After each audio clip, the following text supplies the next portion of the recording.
It's about that time of month where we go through every isekai and/or fantasy anime coming next season, of which there's definitely a lot more than last time. Maybe not too many actual isekai, but definitely a lot more promising fantasy storylines that caught my attention, plus a couple of returning favorites. So let's take a look at every isekai and/or fantasy anime that's coming from the fall 2020 season. But first, this video is sponsored by Surfshark. With surfshark.deal/AniNews, you can get 83% off a 2-year plan plus an additional 3 free months, giving you access to one of the most highly secure and modern VPNs to date. If any of the anime that I'm about to show you aren't available in your country, then Surfshark would definitely be the safest and optimal option to access them. Not only that, but features like their Clean Web tool also work to remove all ads, trackers, and malware. Then the camouflage mode can hide all usage from your internet provider, all while the HackLock radar notifies you in real time if your data's been compromised. So all this plus more can be used on any number of devices at the same time, ensuring that your location is always private and sensitive data always secured. So if you're interested in a more secure and versatile online experience, then go ahead and check out surfshark.deal/AniNews or the link in the description. Now let's get back to the video.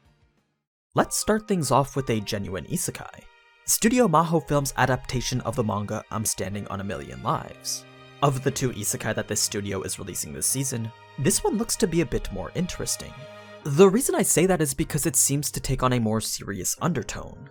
Although some of the impactful scenes from the trailer looked to be a little bit forced, it did remind me somewhat of the anime Grimgar of Fantasy and Ash.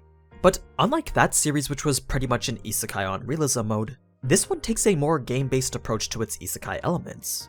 There's this godlike being known as the Game Master that transports our protagonist to an alternate world. The GM then gives him a specific role, some powers, and a time-limited quest to complete. If he can complete it within the time limit, then that round is over and he'll be transported back to the real world. Here's the catch though. He only gets to go back to the real world for a limited amount of time before the next round starts. And with each subsequent round, an additional person from his class will be transported alongside him, making for 10 rounds in total and an eventual 10 classmates that will join him in this game. Needless to say, there's a bit more at stake here if the quest goes unfinished, thus the name I'm Standing on a Million Lives. Now, the other isekai from Studio Maho Film is the adaptation of the light novel By the Grace of the Gods, a more standard fantasy adventure. Because our main character didn't have the best life in the real world, the gods decided to give him a chance to have a more fulfilling one. They summoned him into a world of magic, then gave him a bunch of OP powers, of which he uses to raise an entire army of slimes. So this will be more of your standard OP protagonist going on random adventures. An anime that I've talked about quite a bit in the past is The Day I Became a God, Jun Maeda's newest original creation. Although it's not an isekai, it does seem to have its fair share of fantastical elements. But just as you'd expect from the creator of Angel Beats and Charlotte, what initially looks to be a lighthearted slice of life quickly shifts into something more serious. I mean, the premise revolves around this goddess who claims the world is going to end in 30 days. So really you can only assume that this series is going to end on some sort of emotional climax. Now, one anime that I've had my eye on for a while is the Journey of Elaina. Ever since I saw that Studio C2C was bringing us another fantasy light novel adaptation, I've been pretty excited to see exactly how this one would turn out. And so far it's looking pretty promising. I'm not gonna say that it'll be as emotionally impactful as Suka Suka, but there is a chance that it could be. That's because the story is presented in a very similar way to Violet Evergarden or Kino's Journey. It's likely that every episode or 2 will be its own independent story. What I mean is that the novel was written so that every chapter was disconnected, each one showing us a story that's completely independent from all the others. The only common element between each is our main character, Elaina, a witch who, much like Kino, is intrigued by the vast world in front of her. Her story takes us all across the world where she'll go to different towns and meet different people, often experiencing a different adventure every time. So don't go into this expecting each episode to continue one big overarching narrative. Instead, expect shorter tales that go towards developing Elaina and this world of magic. Next we have Studio Silverlink's adaptation of the light novel Our Last Crusade or The Rise of a New World. An interesting take on the star-crossed lovers theme. It's a fantasy anime with military elements that, at its core, can be likened to Romeo and Juliet. It's a story about 2 opposing factions with lovers fated to meet on either side, but neither can ever be together. The factions are of course these two countries at war. One that's dominated by powerful magic users feared as witches, and another being an empire possessing extreme technological advancements. The Empire's strongest knight and the Princess of the Witches would one day meet in a battle that should have concluded with one of their deaths. Instead though, they ended up falling in love. So it becomes a conflict of interest where the two now struggle to choose between their personal emotions or the responsibility bestowed upon them by their respective countries. And it's that aspect that seems to draw me in the most. If watching Madoka Magica has taught me anything, it's that you can never trust a Studio Shaft anime that deals with cute girls being tasked to save the world. And that's exactly what Assault Lily Bouquet is. Though it may not be as grim as the former, it does deal with a similar concept of teenage girls being given super powerful weapons that help them fight creatures that threaten humanity. They're creatures known simply as huge, and only those who possess weapons known as charms are capable of fighting against them. Then, for some odd reason, those weapons are most effective when being used by teenage girls.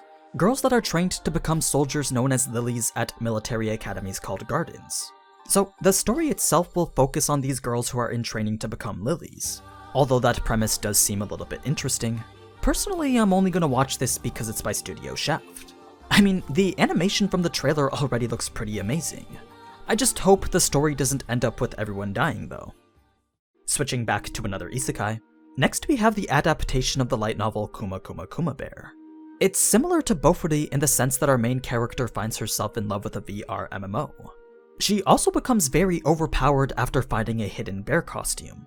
But it's shortly after finding this that she gets isekai'd into the game for real, leading to this comical adventure involving this girl dressed as a bear.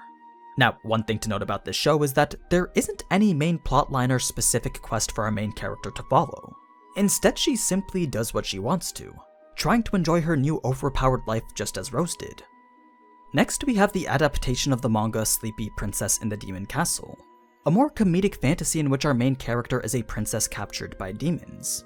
But she doesn't really seem to care that much. All she really wants is to simply get a good night's rest. So, as she scours this demon's castle for things and places to help her achieve her goal, not only does she hinder the Demon King's plans, but she also indirectly interferes with the party of heroes that are trying to rescue her, making for a fairly unique story with entertaining characters and interactions. Now, these next two anime are ones that you probably haven't heard about yet, both of which are adaptations of video games.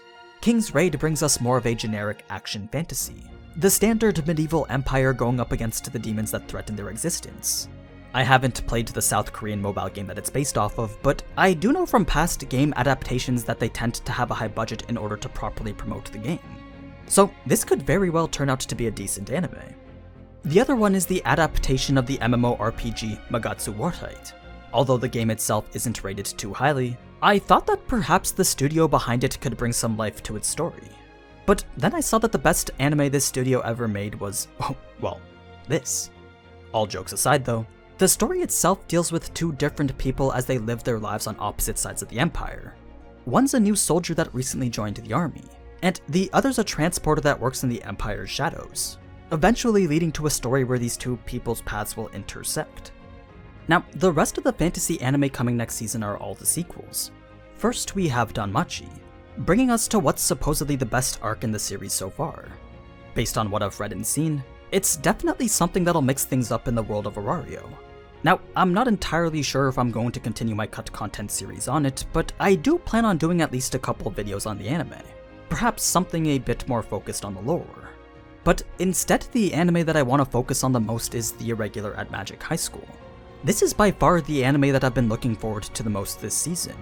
Although it's not being done by Studio Madhouse like Season 1 was, I do believe that Studio 8-bit will be able to do this anime some justice.